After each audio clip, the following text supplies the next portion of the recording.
కానీ వాళ్ళు చెప్పడం ఏంటంటే, ప్రతిపక్షాలు ఏంటంటే, ప్రధానమైన ఆరోపణలు పెద్ద ఎత్తున డబ్బు ఉపయోగించారు, గతంలో ఎన్నడూ లేదు అంటే. వాళ్ళు చెప్పేది ఏంటంటే, సరే ప్రతిపక్షాలు చేసే ఆరోపణలు ఏదన్నా కూడా గతంలో ఎన్నడూ లేనంత విధంగా నాయకులు ప్రచారం చేశారు. డబ్బులు కూడా దాదాపుగా ఒక ఓటుకి 3,000 నుంచి 5,000 అని కొంతమంది, సరే కొంతమంది 10,000 అంటున్నారు. తర్వాత మద్యం ఏరులే పారించారని అంటున్నారు. అంటే ఇది రెండు వైపులా జరిగిందంటారా, కేవలం మీ సైడ్ నుంచే జరిగిందా? అంటే మీరు 5వ తారీఖు నాడు ఎన్నికలు జరిగితే 4వ తారీఖు వరకు మాట్లాడినట్టు ప్రతిపక్ష నాయకులందరూ మాట్లాడినటువంటి మాటలు వేరే విధంగా ఉంది. వాళ్ళు ఇది ఒక రెఫరెండంగా, ఈ ఎన్నికలు ఒక రెఫరెండంగా, ఇక్కడ ఈ మాట ఎప్పుడు కూడా 4వ తేదీ వరకు ఈ మాటలు ఎప్పుడు మాట్లాడలేదు. ఇక్కడ ధనం ఇది జరుగుతుందనో, లేకపోతే ఇక్కడ డబ్బు ఎలక్షన్స్ ముందు ఆ ఆరోపణ 4వ తేదీ వరకు జరగలేదు. 5వ తేదీ ఎలక్షన్ అయిపోయిన తర్వాత ఎప్పుడైతే ఇక మనం ఓడిపోతున్నాం అనేటువంటిది ఒక అవగాహనకు వచ్చిన తర్వాత 5వ తేదీ మధ్యాహ్నం నుంచి ఈ పదాలు చెప్పడం మొదలుపెట్టారు.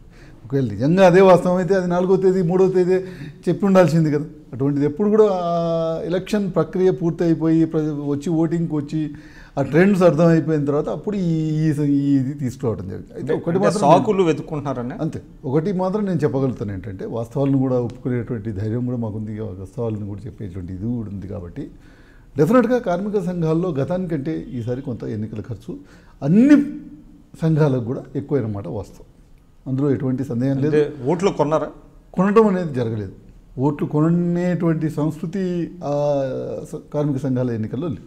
అయితే కొంత పార్టీలు ఇవ్వటమో, లేకపోతే సమావేశాలకు వాళ్ళని ఆ రకమైనటువంటి డిన్నర్స్ అరేంజ్ చేయటమో, లేకపోతే అటువంటి విధంగా ఏదైతే ఉందో కొంత అది ఏ పార్టీ ఎప్పుడైతే ప్రతిష్టాత్మకంగా మీరు పరిణమించిందో దాంతో ఖర్చు పెరగటం, తర్వాత దానికి నేను చెప్పేటువంటి ఈ ఖర్చులన్నింటిలో కూడా ఏ సంఘం కూడా అతీతం కాదు. అక్కడ పోటీ చేసినటువంటి అన్ని సంఘాలు కూడా ఆ ఖర్చులో ఎక్కడ కూడా వెనక్కి పోలేదు.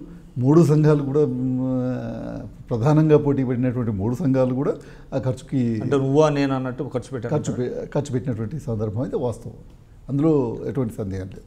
అయితే డెఫినెట్గా గతానికంటే ఎక్కువ ఖర్చు పెట్టినటువంటిది ఉంది.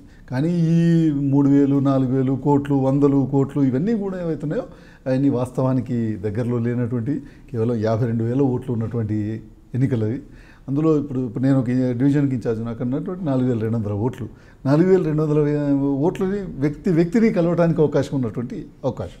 అక్కడ మన ప్రచారము, మనం చెప్పుకునేటువంటి విధానాలపైన డిపెండ్ అయి ఉంటుంది. కానీ ఇది డైరెక్ట్గా పోయి క్యాష్ ఇచ్చి కొనుక్కోవటం అనేటువంటి అవకాశం ఇటువంటిది ఉండదు. అది మాస్ ఎలక్షన్స్లో అట్లాంటిది ఏంటి ఉండొచ్చాం, కానీ దీంట్లో అటువంటి అవకాశం. Please subscribe I dream news.